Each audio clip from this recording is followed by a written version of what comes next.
এই চাঁদপুরকে সুন্দরভাবে যদি বিনির্মাণ করতে হয় তাহলে আমরা এককভাবে বিএনপি দলীয়ভাবে সিদ্ধান্ত নিয়ে করতে পারবো না। আমরা আপনাদেরকে সকলকে নিয়ে, আপনারা সকলে আমার জন্য কাজ করেন, আমাকে ভোট দেন। আমি যদি বিজয়ী হই, আর আমি বিজয়ী হওয়ার পরে বাংলাদেশের যদি প্রধানমন্ত্রী তারেক রহমান হয়, আমরা চাঁদপুরের জন্য সবাই মিলে কাজ করব। চাঁদপুরে গত 15 বছরে দুটো মেগা প্রজেক্টের অনুমোদন হয়েছে। একটি হলো মেডিকেল কলেজ, আরেকটি হলো প্রযুক্তি বিশ্ববিদ্যালয়।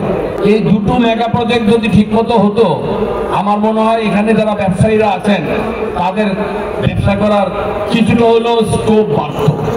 এই দুটি প্রজেক্ট যেন আমরা আগামী 3-4 বছরের মধ্যে আপনাদের দোয়ায় যদি আমি জয়লাভ করি, আমরা চেষ্টা করব এই মেগা প্রজেক্টগুলো সম্পূর্ণ করার জন্য।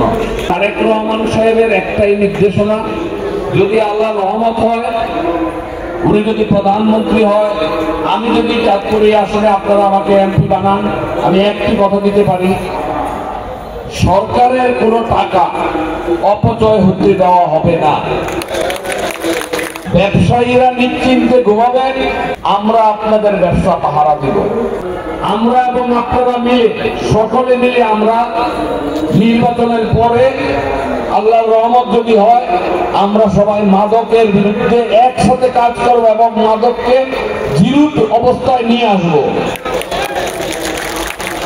এককভাবে আমার পক্ষে বা জাতীয়তাবাদী দলের পক্ষে এককভাবে এই মাদকের বিস্তার বন্ধ করা যাবে না, যতক্ষণ পর্যন্ত আমরা সকলে মিলে একসাথে কাজ করি।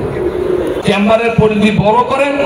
চেম্বার অফ কমার্স ব্যবসায়ীরা যদি শক্তিশালী হয়, সরকার রেভিনিউ পাবে, দেশের উন্নয়ন হবে।